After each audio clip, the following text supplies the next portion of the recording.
주시기 바랍니다. 오늘 우리가 함께 보고자 하는 말씀인데요, 디모데후서 3장 16절로 17절까지 말씀입니다. 우리 한 목소리로 같이 보시겠습니다. 같이 읽습니다. 모든 성경은 하나님의 감동으로 된 것으로 교훈과 책망과 바르게 함과 의로 교육하기에 유익하니 이는 하나님의 사람으로 온전하게 하며 모든 선한 일을 행할 능력을 갖추게 하려 함이라. 아멘.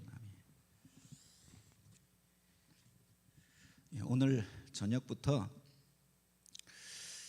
성경의 패러독스라고 하는 제목으로 원래 제가 준비한 것은 성경 백문 백답, 한 100번 정도가 되지 않을까라고 생각하는데 한 10번씩 끊어서 10번 하고 또 중간에 한 5번 정도는 우리 부목사님이 인도하는 성경 공부 시간으로 진행하고, 그래서 한 내년 말까지 이것을 진행하려고 합니다. 그래서 성경에 대해서 우리가 같이 공부하는데, 다른 성경들은 우리가 읽을 수 있는 부분들이 있는데 거기서 중요한 논쟁거리가 되어지는 것들, 그래서 이전에 있던 교회에서 성경의 난제들, 그래서 좀 어려운 문제들만 이렇게 냈더니 성경 읽는 게 오히려 더 힘들다라고 해서 제목을 바꿨습니다. 패러독스. 그래서 성경 안에서 상반되어지는 두 가지 주장, 그 주장을 통해서 그 속에서 하나님이 우리에게 말씀하시는 것들 생각해보는 그런 시간들을 가지려고 하는데, 그 첫 번째 시간은 오늘은 이 성경의 패러독스의 서론 부분입니다.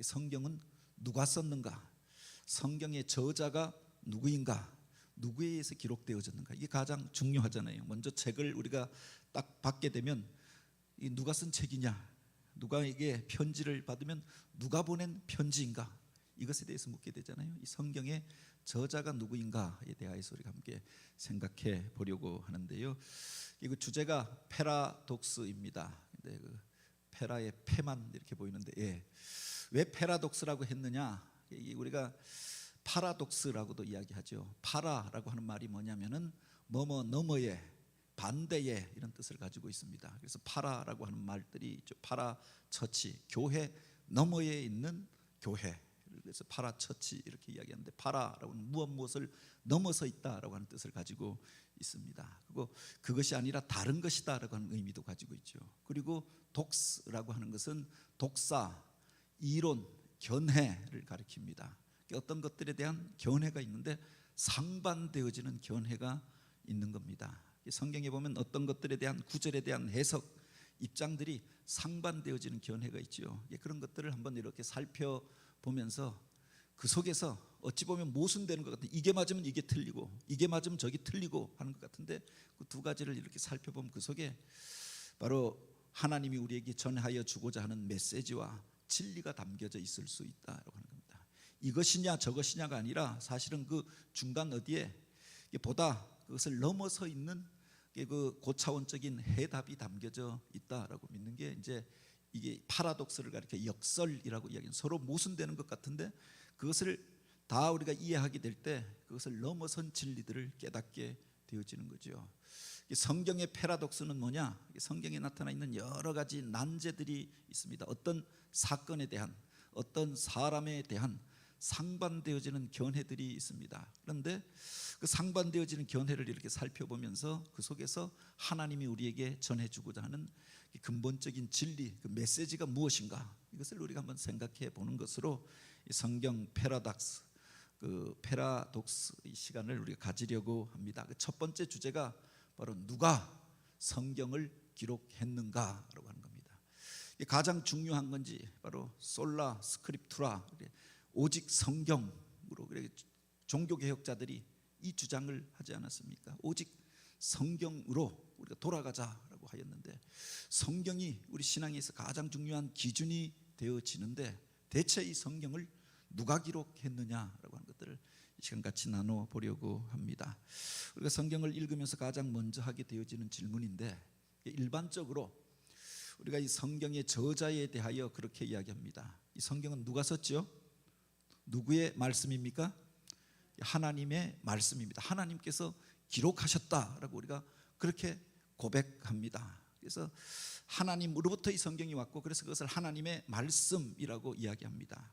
그런데 또한 인간적으로 보면 누군가가 기록한 겁니다. 그래서 마태복음, 마태가 기록했다. 마태복음의 저자는 무엇이냐? 성경 퀴즈 하면은 마태잖아요. 하나님 이렇게 하면 하나님 100점, 너는 빵점 이렇게 나오는 것 아닙니까? 어느 저자가 있다라고 하는 겁니다. 마태라고 하는 사람이 있고 마가라고 하는 사람이 있고 누가라고 하는 사람이 있고 사도행전은 누가 기록했죠? 사도행전은 누가가 기록했죠. 저자가 있다라고 이야기합니다. 그러면 대체 이 성경은 누가 기록한 것이냐라고 하는 겁니다. 성경에 보면 여호와께서 바로 모세에게 말씀하여 이르시되 이런 구절이 나옵니다. 모세가 하나님 앞에 말씀을 받아서 백성들에게 전하잖아요. 예수님께서 복음에 대하여 전하시는데 내가 진실로 진실로 너희에게 이르노니 바로 주님께서 말씀을 주셨다라고 하는 겁니다. 주님이 주신 말입니다. 그런데 기록은 누가 했느냐? 우리가 말하기를 모세오경이라고 이야기합니다. 모세가 기록했다라고 하는 거죠. 다윗의 시, 다윗의 시편이라고 이야기합니다. 솔로몬의 잠언이라고 이야기합니다. 이사야, 예레미야, 다니엘, 호세야 그 선지자들이 기록했다라고 하는 겁니다. 그런데 이사야가 창작한 것이 아니라 다니엘이 그냥 소설을 쓴 것이 아니라 그것이 하나님의 말씀으로 우리가 받아들이는 거죠. 신약 성경에 마태, 마가, 누가, 요한, 바울, 베드로 쓴 사람들이 있잖아요. 그들을 저자라고 이야기합니다. 사실은 이 말이 엄밀하게는 맞는 말이 아닌데 어쨌든 우리가 한번 생각해 볼 문제가 성경 각권에 다 이름들이 있습니다. 그 이름 가운데 그 성경의 배경과 내용을 바탕으로 지어진 것들이 있습니다. 창세기, 세상이 창조되던 이야기, 출애굽기, 애굽에서 탈출하여 나온 이야기, 민수기, 백성들이 시내산 아래서 인구조사를 하고 그 인구조사에 대한 이야기, 사사들이 다스리던 시대에 대한 이야기, 열왕들의 이야기를 적은 게 열왕기, 그리고 그 역대 상하 내용에 대해서 말하고 있는 거죠. 사도행전도 그렇지 않습니까? 계시록도 계시에 대한 내용을 기록했다. 근데 요한이 받은 계시다. 그래서 요한 계시록 아닙니까? 내용을 바탕으로 지어진 것이 있고 받은 대상이나 그것을 보낸 그 대상자들의 이름으로 지어진 것이 있습니다. 로마서, 로마 사람들에게 보낸 바울의 편지입니다. 고린도 전후서, 고린도 교회에 보낸 편지인데 바로 먼저 보낸 것, 나중 보낸 것. 그래서 전서 후서입니다. 데살로니가 전서 후서입니다. 데살로니가 교회에 먼저 보낸 것, 나중 보낸 것. 디모데 전서 후서, 디모데라고 하는 사람에게 처음 보낸 것, 두 번째 보낸 것. 에베소 교회에, 골로새 교회에, 빌립보 교회에.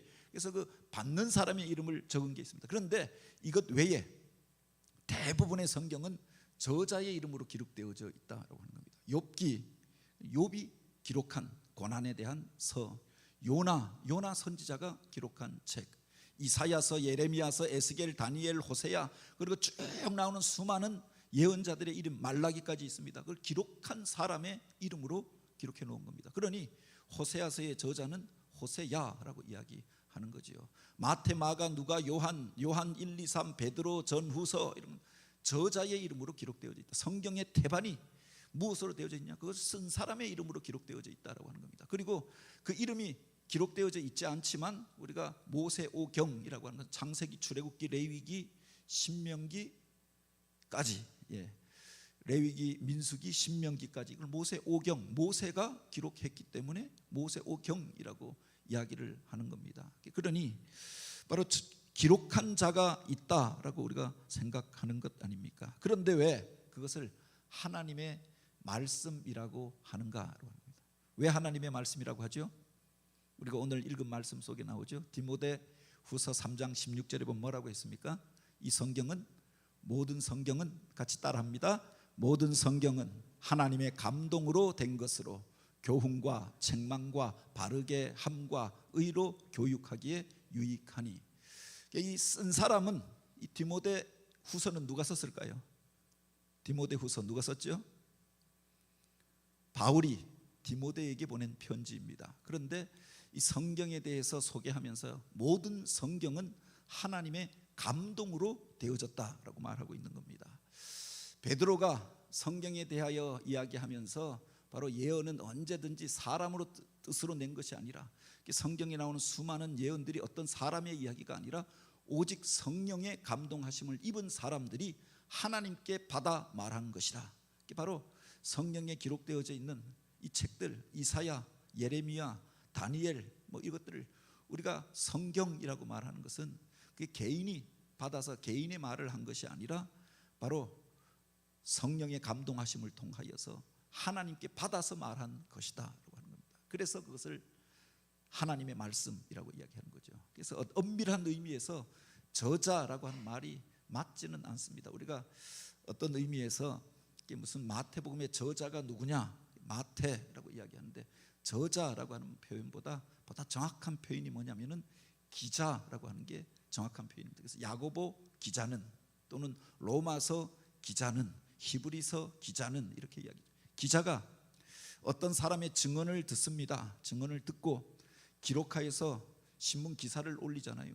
그런데 그 기사의 이름이, 그걸 쓴 사람의 이름이 중요한 것이 아닙니다. 그것을 증언한 사람이, 그 메시지를 주고 그 소식을 전하고 그 정보를 준 사람이 중요하잖아요. 그 기자가 본 것을, 들은 것을 기록하였던 것 아닙니까? 그래서 성경 기자라고 이야기합니다. 저자라고 하는 내 저작권이 자기에게 있잖아요. 그런데 자기에게 있는 것이 아니라 하나님이 그에게 감동하여 주셔서, 하나님이 그에게 깨닫게 하여 주신 그것을 기록하였다라고 하는 거죠. 그래서 우리가 그것을 하나님의 말씀이라고 이야기하는 겁니다.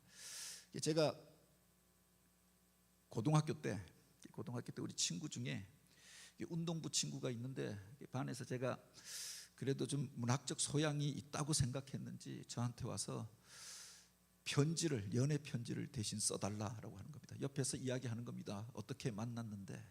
그런데 내가 이제 그렇게 좋아하니까 그것을 한번 표현해 봐라. 그리고 뒤에다가 또 보니까 너무 밋밋한데 옆에다 그림 하나 그려달라. 그래서 자기가 이제 운동하는 모습을 그려달라. 제가 또 그림도 한 그림 해서 옆에다 육상선수 하나 딱 그려놓고 사랑하는 마음을 딱 전해서 썼죠. 근데 그걸 쓴 사람이 누구냐? 쓰기는 제가 썼지만 그 저자가 누구죠?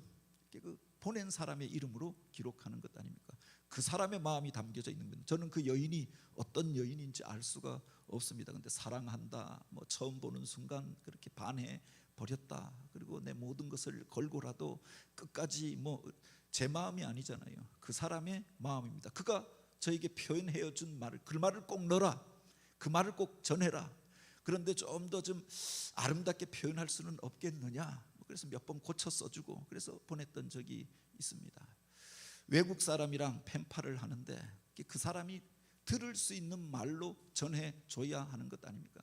내 감정을 다 표현하고 싶은데 표현할 도리가 없는 겁니다. 그래서 영어 잘하는 사람한테 내 마음을 전해주고 영문으로 편지를 써달라, 그렇게 할 수 있는 거죠. 하나님은 영이신데 많은 사람들이 영안이 열려져 있지 않잖아요. 하나님을 볼 수가 없고 하나님의 음성을 들을 수가 없더라라고 합니다. 영적으로 민감한 사람, 하나님의 사람을 하나님께서 그에게 당신의 말씀을 주어서 기록하게 한 것, 이게 성경이다라고 하는 겁니다. 그러니 성경의 저자는 누구라고요?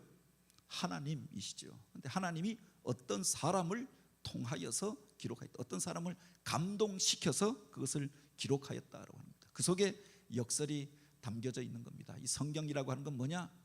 바로 하나님께서, 하나님의 말씀이면서, 하나님께서 주신 말씀이면서 인간이 기록했다.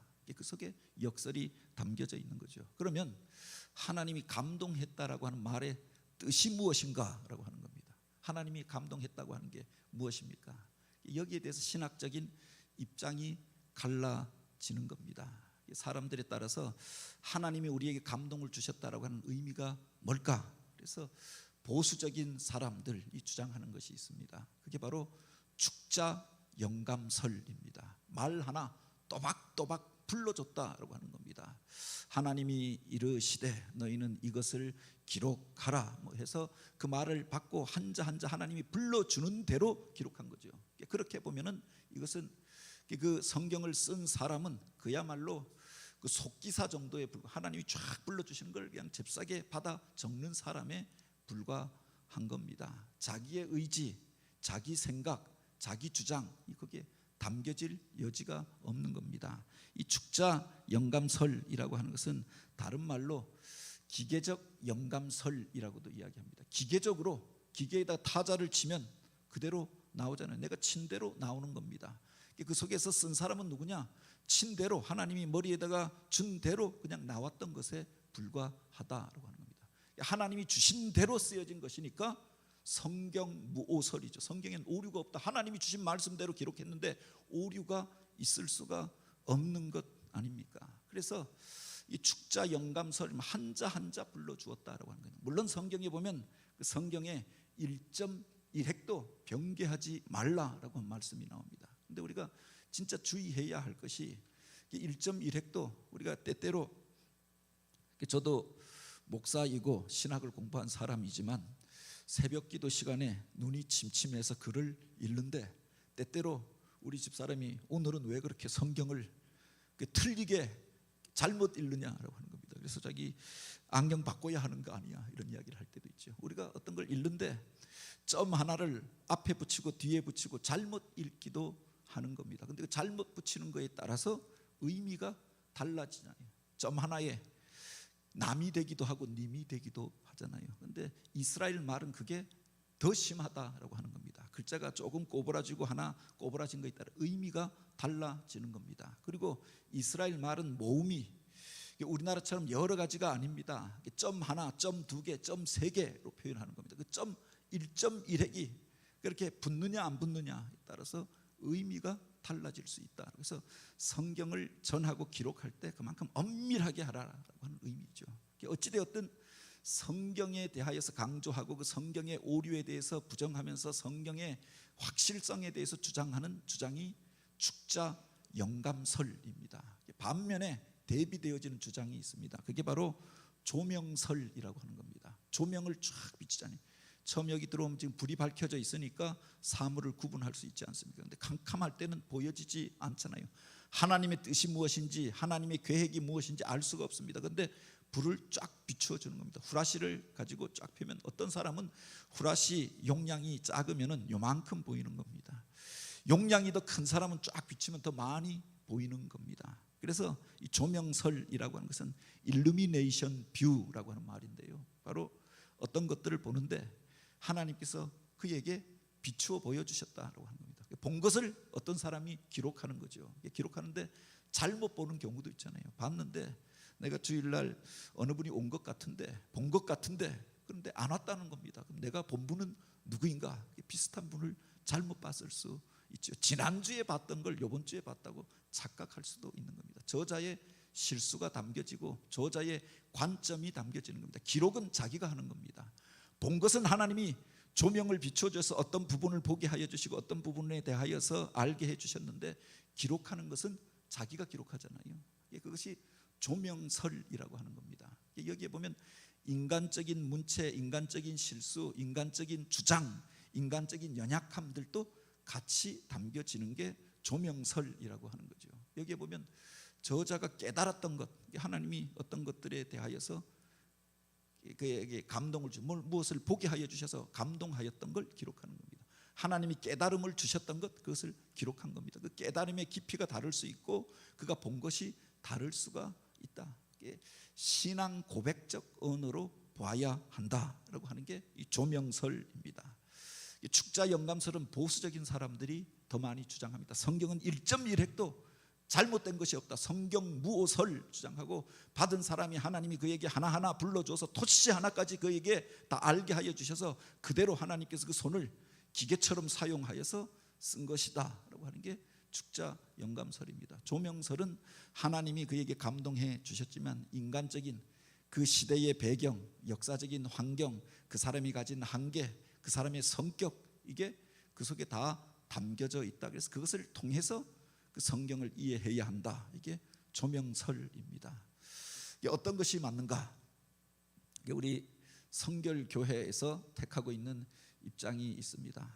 제가 또 믿고 고백하는 것도 바로 여기에 있습니다. 역동적 영감설이라고 하는 겁니다. 다이나믹 뷰입니다. 어떤 것들을 보는데 이 두 가지가 같이 작용한다. 어떤 경우에는 물론 하나님께서 음성을 들려주셔서 그것을 기록하라. 그래서 어떤 경우에 실제로 기도할 때 하나님께서 어떤 말씀을 분명하게 주시는 경우도 있습니다. 내 생각은 너희의 생각과 다르며 나의 길은 너희의 길과 다름이라. 어떤 말씀을 분명히 주실 때도 있지요.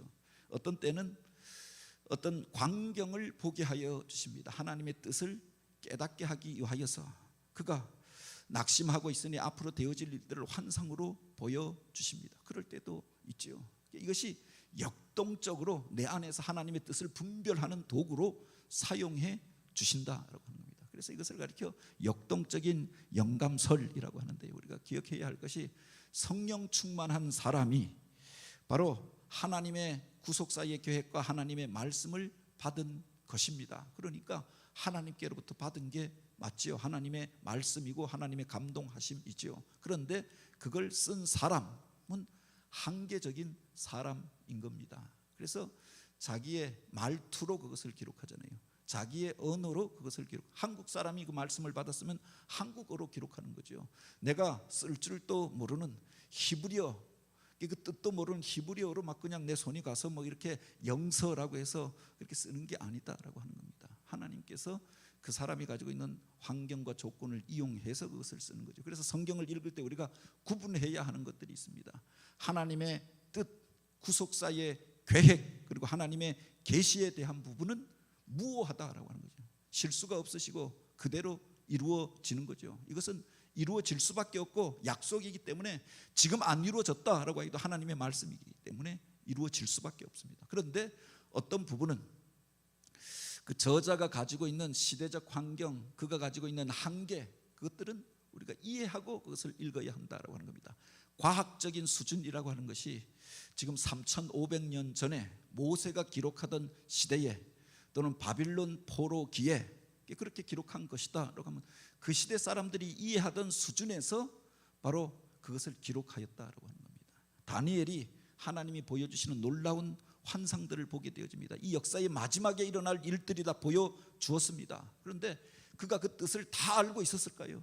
그 뜻이 무엇인지 다 알지 못하지만 보여주신 것들을 기록하였던 겁니다. 큰 그렇게 신상이 있는데 머리는 금이고 은이고 노시고 다리고, 그리고 뜨인 돌 하나가 날아와서 그것을 깨뜨리는데 이게 무너지고. 그런데 우리가 지난 다음에 다니엘이 보았던 그 환상을 기록해 놓았는데, 바로 지금 우리가 그 다니엘서를 보면서 뜻을 해석하잖아요. 여기서 말하는 마지막에 일어났던, 아직 알렉산더의 제국이 일어나지 아니하였습니다. 그런데 노수로 된 이것은 알렉산더의 제국을 말하고, 밑에 철로 된 다리는 로마 제국을 말하는데 그 철이 둘로 갈라져서 밑에는 흙이었고, 그런데 뜨인 돌 하나가 예수 그리스도께서 산돌 대신 그 주님께서 날아와서 그 제국을 무너뜨리니 이것이 산산이 부서지더라. 그리고 생명으로 가득한 그 산돌들이 땅에 가득하더라 라고 보여주잖아요. 다니엘이 이 무슨 뜻인지 다 알지 못하였지만 하나님이 보여주신 것을 기록한 겁니다. 돌이라고 표현하였고 무슨 다리로 표현했고 철로 표현했죠. 그런데 지금 역사가 지난 다음에 보면 그가 예언하였던 일들이 무엇을 의미하는가, 우리가 역사가 지나왔던 과정을 통해서 이것은 알렉산더의 제국을 말하고 이것은 로마 시대를 말하고 예수 그리스도의 복음으로 바로 그 로마 제국이 무너지고 이 땅 가운데 하나님의 영광을 찬양하는 사람들이 가득하게 일어나게 될 것을, 궁극적인 역사의 승자가 누구인가라고 하는 것을 보여주는 것들로 우리가 해석하는 거죠. 그때에 다니엘은 보았지만 그 뜻을 다 알지 못하였던 것 아닙니까? 요한계시록에 보면 마지막에 일어날 일들에 대하여 말하고 있습니다. 그런데 바빌론의 무너짐에 대하여 실제 그 바빌론이 무너지는 게 아니라 그가 보았던 것은 무슨 도시가 무너지고 불이 떨어지고 하는 것들, 하늘에서 대접이 쏟아지고 이런 것들을 보았던 것 아닙니까? 그런데 자기가 아는 언어로 표현했던 겁니다. 큰 도시는 바빌론이라고 생각하였던 거죠. 당대의 제일 큰 것이 바빌론이었습니다. 바빌론이 무너진다라고 생각하였고, 하늘에서 불이 떨어지는 것, 핵무기가 개발되어지고 하늘을 날아가는 비행기가 있고 미사일이 쏘아져 올라가고, 이것을 다 알지 못하던 사람이 아닙니까? 그러니까 자기가 보았던 것을 그 시대의 언어로 표현해 놓았다라고 하는 겁니다. 그래서 거기서 주는 메시지, 하나님께서 보여주시는 오늘 우리에게 주는 구원의 계획들은 우리가 발견하고 깨닫고 받아들이지만 한계적인 언어들을 축자적으로 받아들여서 이게 무엇이다라고만 그렇게 해석하고 그것이 아니다, 그것을 다르게 해석하는 사람들을 정죄할 수만은 없다라고 하는 겁니다. 그래서 진리와 그 안에 담겨져 있는 배경의 지식들을 같이 보는 게 필요하죠. 이게 바로 역동적인 영감설이다라고 하는 겁니다. 또 한 가지가 있습니다. 이 성경을 보는데 전체적인 영감설이 있습니다. 성경 전체가 하나님의 감동으로 된 것이다 라고 보는 게 전체 영감설입니다. 모든 성경은 그렇게 하나님의 감동에 의해서 기록된 것이기 때문에 부분 우리가 다 보면서도 전체로 연결해서 보아야 한다라는 게 전체 영감설이고요. 다른 하나는 부분 영감설입니다. 어떤 부분은 영감되어져 있지만 어떤 부분은 인간들의 이야기다라고 보는 게 부분 영감설입니다. 물론 우리가 이것을 해석할 때도 어떤 부분들을 잘 이해할 필요가 있는데 우리 성결교회의 입장은 무엇이냐? 복음주의자들은 어떻게 보는 게 맞느냐? 앞에서도 이야기했던 것처럼 역동적 영감설이라고 하는 것을 받아들입니다. 그리고 여기서 부분 영감설에 대하여서도 우리가 영감을 얻지만 사실은 성경 전체가 하나님의 감동으로 되어진 것으로, 모든 성경은 하나님의 감동으로 된 것으로 받아들이는 것, 이게 복음주의의 입장이다라고 하는 거죠.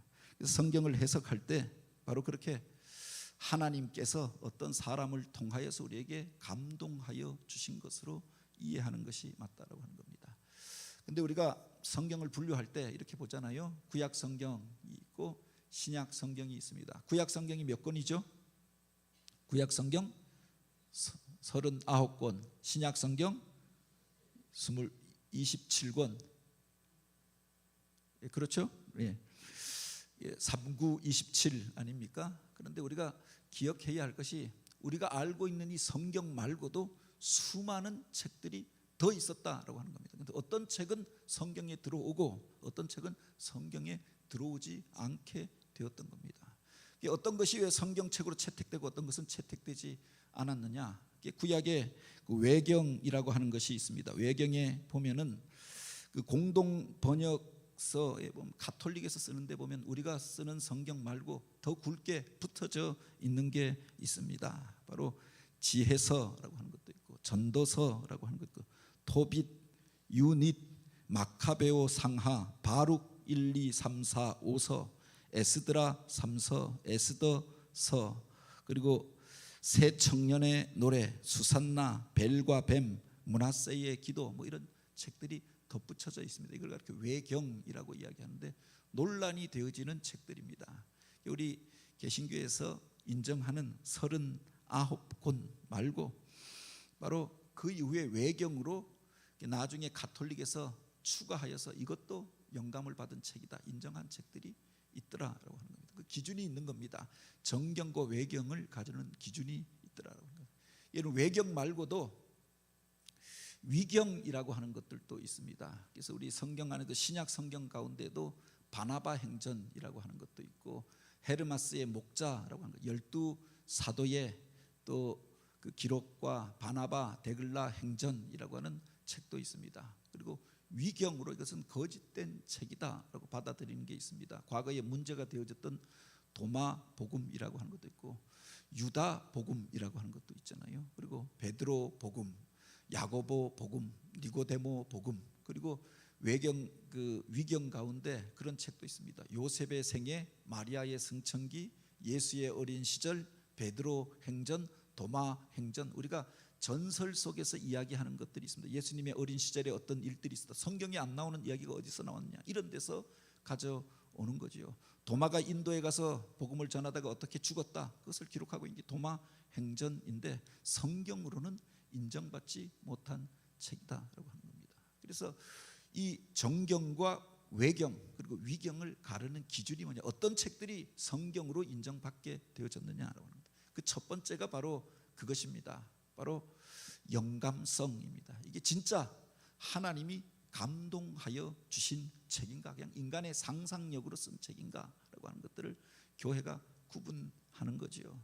위경이라고 하는 것은 궁금증이 있습니다. 우리가 지금도 이야기할 때 예수님의 어린 시절에 대한 기록이 안 나오니까 궁금해하잖아요. 그런데 어떤 사람이 추정해서 소설 쓰듯이 썼다라고 하는 겁니다. 그런데 그 책을 읽어 보면은 이게 쓴 기록이 무슨 공인력 있는 사람이 쓴 것이 아니라, 예수님 당시에 쓴 것이 아니라, 모든 교회가 다 인정하는 이야기가 아니라 어떤 사람이 한참 후에 사람들이 궁금해하는 것이니까 누군가가 창작하여 쓴 게 아닐까. 그런 것들은 정경이 되지 아니하였다라고 하는 겁니다. 하나님이 감동하여 주신 책, 하나님께서 말씀하셨던 책, 그 영감성을 인정받는 것들이 정경에 들어왔는데, 또 그 기준 중에 하나가 뭐냐? 바로 사도성이라고 하는 겁니다. 복음서라고 하는 것은, 그 신약 성경에 나오는 그 책들은 사도로 인정받은 사람들이 쓴 것이 바로 성경 안에 들어오게 되어졌던 거죠. 이건 그 사도가 쓴 게 아니라 그 사도의 이름을 빌려서 다른 사람이 쓴 것이다, 들어오지 못하였던 겁니다. 반면에 신약 성경 안에 마가복음 같은 경우는, 마가가 사도는 아니잖아요. 그런데 왜 들어왔느냐? 그가 베드로와 함께 수행하며 그 마가복음에 기록된 내용은 베드로가 설교하고 전하였던 예수님에 대한 기록이다라고 인정하여서 그 안에 들어오게 되어졌던 거죠. 누가복음, 누가가 사도가 아니지만 바울이, 교회가 사도로 인정하는 그가 예수님에 대하여 듣고 정리하고 설교하였던 내용들 적은 것이기 때문에 바로 누가가 쓴 것이 아니라 바로 사도 바울의 권위를 빌어서 누가복음과 사도행전이 그 안에 들어오게 되어졌다라고 하는 겁니다. 그래서 신약 성경에서 가장 중요한 것 중에 하나가 예수님을 직접 보고 예수님의 말씀을 직접 들었던 사람들, 그들이 기록한 것, 이게 사도성이라고 하는 겁니다. 구약 성경에 보면 이 영감성이 더 중요한데, 그 선지자가 진짜 하나님께로부터 그 말씀을 받았는가, 사람들이 공인하여 주는 것, 선지자성이 인정되어지는 게 구약 성경이 되어졌다라고 하는 겁니다. 다른 하나는 역사적인 적합성이 있느냐, 사람이 뜬구름 잡듯이 쓴 것이 아니라 성경 안에서 서로 연관되어져 있고 내용이 같이 연결되어져 있는 것, 시대적인 그 상황과 그 시대에 대한 표현이 그대로 제대로 되어져 있는 것, 사람이 오류와 실수로 적은 게 아니라, 추정해 적은 것이 아니라 그 시대에 기록된 것으로 인정받는 책이 성경 안에 들어오게 되었다라고 하는 겁니다. 다른 하나는 보편성입니다. 모든 교회가 성경으로 인정하는 겁니다. 수많은 교회가 있잖아요. 그런데 이 성경은, 마태복음은 누구나 읽어야 할 책이다. 사도행전은 초대교회에 있었던 그 역사의 과정, 복음이 전파되어지는 과정을 누구나 다 인정하게 그렇게 기록되었다. 그것이 보편적으로 받아들여지는 책일 때 바로 성경 안에 들어오게 되어졌던 거죠. 바울이 로마 교회에 보낸 편지이지만 이게 로마 교회만 보고 끝날 서신이 아니라 모든 교회가 읽어야 할 복음이 그 속에 담겨져 있다 인정되어졌을 때 바로 그 로마서가 성경 안에 책이 되어지고 성경의 편지가 되어졌던 거죠. 그리고 다른 하나가 바로 그것입니다. 그 속에 복음이 담겨져 있는가. 복음이라고 하는 게 뭐냐? 바로 예수 그리스도를 가르치고 있느냐라고 하는 겁니다. 예수님께서 그 말씀을 하시잖아요. 모든 율법과 선지자가 나를 가르치고 있다라고 하는 겁니다. 그 속에서 이것을 우리가 복음성이라고 하는데, 복음을 기록하고 있는 책인가라고 하는 겁니다. 세상의 헛된 이야기들을 기록한 것이 아니라 바로 하나님의 뜻을 전하고 구원의 계획들을 담고 있는 책인가, 이게 가장 중요한 기준이 되어졌던 거죠. 그래서 논란이 되어지는 책들이 몇 권이 있습니다. 그래서 구약 성경에 보면 논란이 되는 몇 개의 책이 있었는데, 그 아가서 같은 경우에 뭐 선정적인 사랑의 이야기가 기록되어져 있잖아요. 이게 무슨 성경이냐라고 이야기할 수 있습니다. 그런데 그것을 우리가 해석할 때 하나님의 구원의 계획이 인간의 사랑의 감정의 언어와 사랑의 표현들을 통해서 기록하였다 인정되어졌기 때문에 성경에 들어왔던 겁니다. 논란이 계속되어졌던 책 중에 하나입니다. 에스더서에 보면은 하나님이라고 하는 이름이 등장하지 않습니다. 여호와라고 하는 이름이 그 속에 나오지 않습니다. 그냥 그 시대에 있었던 어떤 역사 기록처럼 되어져 있는데, 그 속에 하나님이 바로 이스라엘 백성들을 이방 땅에서 구원하신 계획들이 담겨져 있었고, 구원의 섭리가 그 속에 담겨져 있기 때문에 그 안에 들어오게 되어졌던 거죠. 신약 성경에 보면 논란이 되어지는 책이 바로 히브리서입니다. 히브리서는 저자가 누구인지 불분명합니다. 베드로, 그 사도 바울이라고도 이야기하고, 바나바라고도 이야기하고, 베드로라고도 이야기하고, 또 여러 사람으로 그렇게 추정이 되어집니다. 저자가 불명확하니까 계속 나중에 논란이 되어졌던 거죠. 그런데 어찌되었든 그 속에 복음이 담겨져 있고, 그가 바울이든 바나바든 또는 베드로든 사도가 아니냐, 사도로 인정받았던 사람들이 아니냐. 그래서 성경 안에 들어왔던 겁니다. 다른 하나는 야고보서 같은 경우가 문제가 되어지는데, 야고보서는 복음이 가리키고 있는 복음의 내용보다는 교훈적 내용이 더 많다라고 하는 겁니다. 그리고 이신 칭의의 진리, 믿음으로 구원을 얻는다. 그래서 성경이 이것을 우리에게 가르쳐 주고 있는데, 야고보서에 보면 행위로 구원을 얻는다라고 했으니 다른 책이 아닌가, 성경에 들어오는 것들에 대한 논란이 있었습니다. 그런데 그 이후 시대에 믿음으로 구원 얻은 사람들이 어떻게 살아가야 하는가를 가르치는 책이다라고 하는 것들이 교회에 의해서 인정되어지면서 야고보서도 성경 안에 들어오게 되었던 거지요. 물론 요한계시록 같은 경우도 논란이 되어지기도 합니다. 계시록의 그 내용을 우리가 복음적으로 해석할 수 있느냐, 역사적으로 검증할 수 있느냐, 이런 논란이 있죠. 그럼에도 불구하고 그 속에 하나님이 믿음의 사람들에게 너희가 마지막 때에 무엇을 준비하고 무엇을 보아야 하는가 하는 것이 그 속에 담겨져 있잖아요. 구원의 계획들이 그 속에 담겨져 있다. 그래서 교회가 받아들였던 것 아닙니까? 오늘 우리가 성경은 누가 기록했는가 이 이야기들을 같이 나누었는데, 양립되어지는 이론이 있습니다. 그래서 하나님이 썼던지 인간이 썼던지 이게 아니다라고 하는 겁니다. 이게 역설 아닙니까? 하나님께서 쓰인 하나님의 말씀인데 어떤 인간에 의하여서 기록되어졌다라고 하는 거죠. 역설적인 말이 아닙니까? 하나님이 썼으면 하나님이 썼고 인간이 썼으면 인간이 썼는데, 사실은 그 속에 하나님이 어떤 사람을 통하여서 썼지요. 그러니까 성경을 읽을 때 하나님이 우리에게 주시는 메시지가 무엇인가, 그 진리의 내용이 무엇인가, 이것을 분별하여 읽을 수 있어야 하는 것 아닙니까? 다만 우리가 성경의 배경사에 대하여서 배우고 또 그렇게 거기에 대하여서 공부하는 이유가 무엇입니까? 성경이 복음서가 하나가 아니라 4개인 이유가 뭐냐라고 하는 겁니다. 거기에 보면 각자에게 주셨던 말씀이 그가 감동받고 기록한 내용들이 조금 다르게 기록되어져 있는 거죠.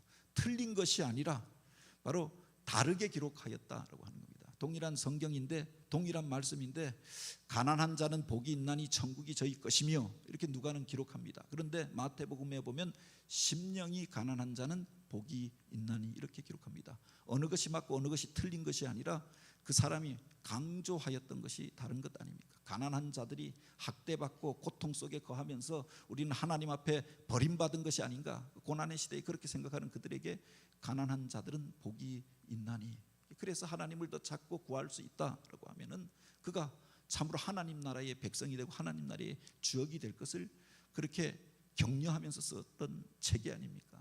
마태는 이스라엘 백성들을 향하여 유대인들을 위하여 그 서신을 썼습니다. 근데 보다 중요한 게 뭐냐?